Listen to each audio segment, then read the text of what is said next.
नमस्कार प्रिय दर्शकों, आप सभी का हमारे YouTube चैनल पर हार्दिक स्वागत है। दोस्तों, आज मैं फिर हाजिर हूँ नया वीडियो नई जानकारी लेकर के। प्रिय मित्रों, आज की कहानी में आप जानेंगे कि पापियों की कथा क्या है, पापियों को भगवान किस प्रकार से दंड देते हैं, पापियों का ऊपर परमात्मा के पास क्या विधान है। तो आशा करता हूँ आप बने रहिए वीडियो के साथ। अब मैं कहानी शुरू करता हूँ। प्राचीन समय की बात है कि एक आदमी घोर पाप करता था, भयंकर उसको कभी अच्छा काम करना आया ही नहीं, हमेशा गलत ही गलत काम करता था। तो प्रिय दर्शकों, उसके घर वाले उससे परेशान हो जाते हैं और एक बार एक महात्मा जी के पास उसे ले जाते हैं। महात्मा जी के पास ले जा कर के कहते हैं कि महात्मा जी, इस आदमी से हम बड़े परेशान हैं, इसने इसके जीवन में कोई अच्छा काम नहीं किया, हमेशा परेशान करता है, हमेशा पाप के काम करता है, कोई अच्छा काम इसको आता ही नहीं। महात्मा जी कहने लगे कि कोई बात नहीं, ये जो करता है इसको करने दो, आप इसको मेरे पास छोड़ दीजिए। वो बंदा बोलता है कि महात्मा जी, मैं आपके पास रहने को तो तैयार हूँ, मुझे रहने में कोई आपत्ति नहीं है, लेकिन आप मुझसे भजन पूजन की मत कहना, मैं कोई भजन नहीं करूँगा। महात्मा जी कहने लगे कोई बात नहीं, आपको भजन नहीं करना है तो नहीं करना। दूसरी बात, वो आदमी महात्मा जी को फिर शर्त लगाता है कि जो मेरे को जो इच्छा होगी, जो मन करेगा, मैं वही काम करूँगा, मुझे आप उसमें रोकना मत। महात्मा जी ने कहा ठीक है, जो आप कहे, जो आपका मन कहे वही आप करना, मैं आपको बिल्कुल भी नहीं रोकूँगा। तो वो आदमी कहता है कि फिर ठीक है, मुझे आपके पास रहने में कोई आपत्ति नहीं है। प्रिय दर्शकों, इस प्रकार से काफ़ी दिन निकल गए। वो मस्त महात्मा जी के मंदिर में खाना पीना खाए और मस्ती से जो मन करे वही काम करे। एक दिन महात्मा जी उसको कहने लगे कि देखो भाई, अब तुम्हें हमें रहते रहते बहुत दिन हो गए, तुम्हारा हमारा स्वभाव आप जान ही गए होंगे, आपस में एक दूसरे से हम प्यार प्रेम भी करते हैं, अब चलो घूमते टहलते वन में चलते हैं। तो दर्शकों, वहाँ ले जा कर के महात्मा जी उसे समझाते हैं कि बेटा तू एक काम कर, केवल एक बार राम बोल दे। यह बोलने वो बंदा भी कमाल का था, कहने लगा महात्मा जी, इससे मेरा क्या फ़ायदा होगा। फिर महात्मा जी ने एक अन्य आदमी का उदाहरण दे करके उससे समझाया कि एक आदमी जो बीड़ी तंबाकू सिगरेट गुटखा दारू स्मैक सब नशा करता था। मैंने एक दिन उसको समझाया कि भाई तू भगवान का भजन किया कर। वो आदमी कहता है कि उसमें मेरा क्या फ़ायदा। फिर उसको और बात कही कि तू रामायण पढ़ा कर, तो कहने लगा मेरा इसमें क्या फ़ायदा। दोस्तों, उस बीड़ी पीने वाले आदमी को महात्मा जी ने कहा कि भाई तू राम नाम लिया कर।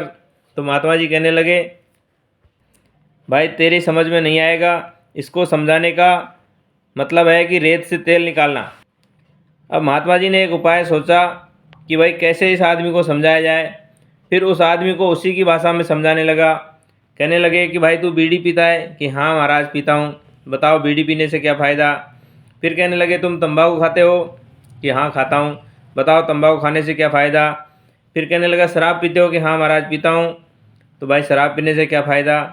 अब महात्मा जी ने कहने लगे कि जब तू इतने काम बिना फ़ायदे के करता है, बीड़ी तंबाकू शराब, तो क्या एक राम नाम ही ऐसा है जिसमें तू अपना फ़ायदा ढूंढ रहा है। वो शराबी तंबाकू पीने वाला आदमी सोचता है कि महात्मा जी आप कह तो बिल्कुल ठीक रहे हो। अब वो तंबाकू और बीड़ी पीने वाले आदमी ने सोचा कि जब मैं इतना काम इतने नशे बिना फ़ायदे के करता हूँ, तो एक राम नाम है जिसको भी मैं एक बिना सोचे ये कि भाई क्या फ़ायदा होगा, इसको भी मैं ले लेता हूँ।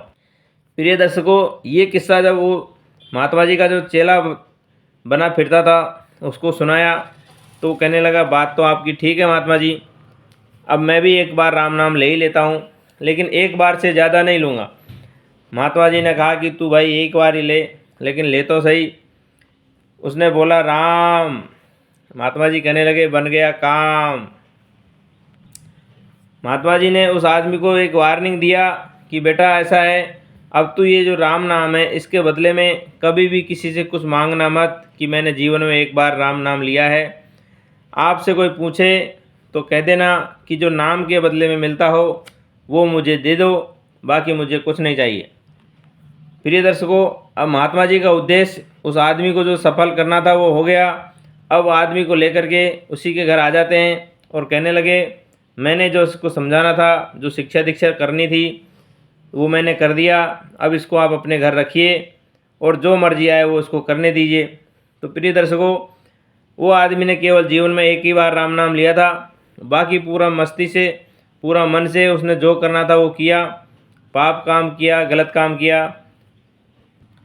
अब समय का चक्कर चलता है, वो आदमी बुजुर्ग होता है और एक दिन मृत्यु को प्राप्त हो जाता है।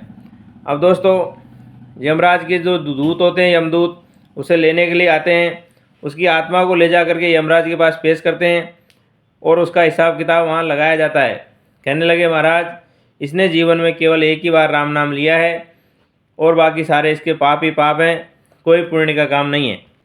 यमराज कहने लगे कि इससे पूछ लो कि एक बार जो राम नाम लिया है उसके बदले में ये क्या चाहता है।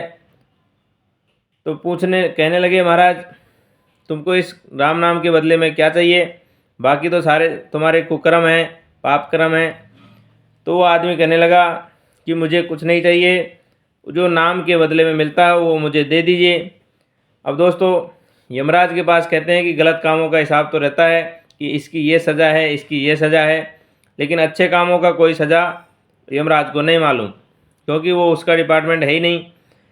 अब वो कहते हैं कि इसको ब्रह्मा जी के पास ले चलते हैं और ब्रह्मा जी से पूछते हैं कि एक बार जो आदमी भगवान का नाम लेता है, राम नाम लेता है, उसका क्या फ़ायदा है, उसका क्या फल है।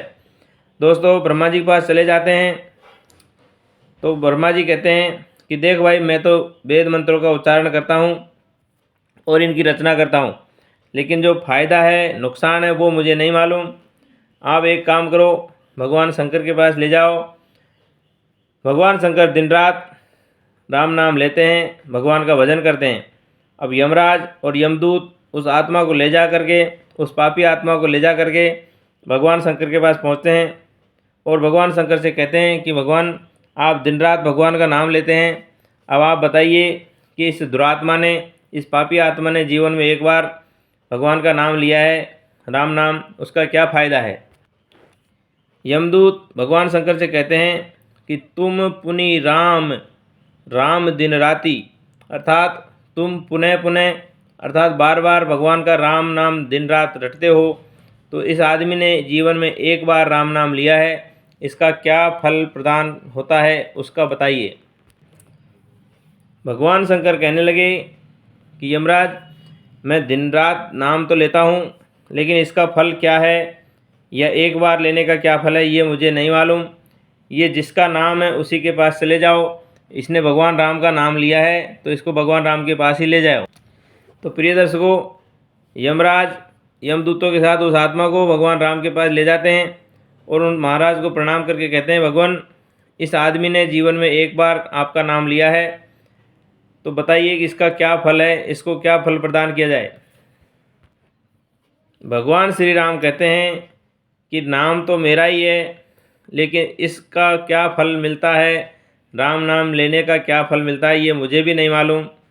तो दोस्तों, भगवान श्री राम के जो दास हैं तुलसीदास, वो लिखते हैं, राम न कह सकई राम गुण गाई, अर्थात भगवान राम भी, भगवान राम के नाम लेने का क्या मतलब होता है ये खुद राम भी नहीं बता पाए, लेकिन अंत में वो कहते हैं कि यदि इसने मेरा नाम लिया है और आप इसको मेरे पास लाए हो, तो अब इसको मेरे ही चरणों में छोड़ दीजिए, मेरे ही परम धाम में छोड़ दीजिए।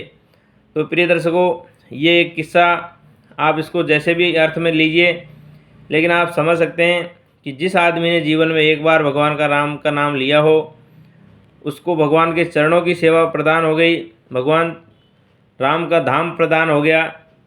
तो दोस्तों, आशा करते हैं ये कहानी आप व्यंग में लीजिए, चाहे इसको आध्यात्मिक में लीजिए, लेकिन जो नाम की महिमा है, आप सभी ने देखा होगा रामायण में किस प्रकार से भगवान राम के लिखे हुए, भगवान राम नाम के लिखे हुए पत्थर तैर गए और भगवान राम ने जो खुद फेंका था वो पत्थर डूब गया। तो दोस्तों, आशा करता हूँ ये कहानी में सीखने वाली बात सीखेंगे। कहानी अच्छी लगी हो तो वीडियो में कमेंट करके जय श्री राम लिखना, तथा सभी को राधे राधे। चैनल को हमारे को सब्सक्राइब करके रखें और बेल आइकन को प्रेस करके रखें। सभी को हरिओम, जय श्री कृष्ण।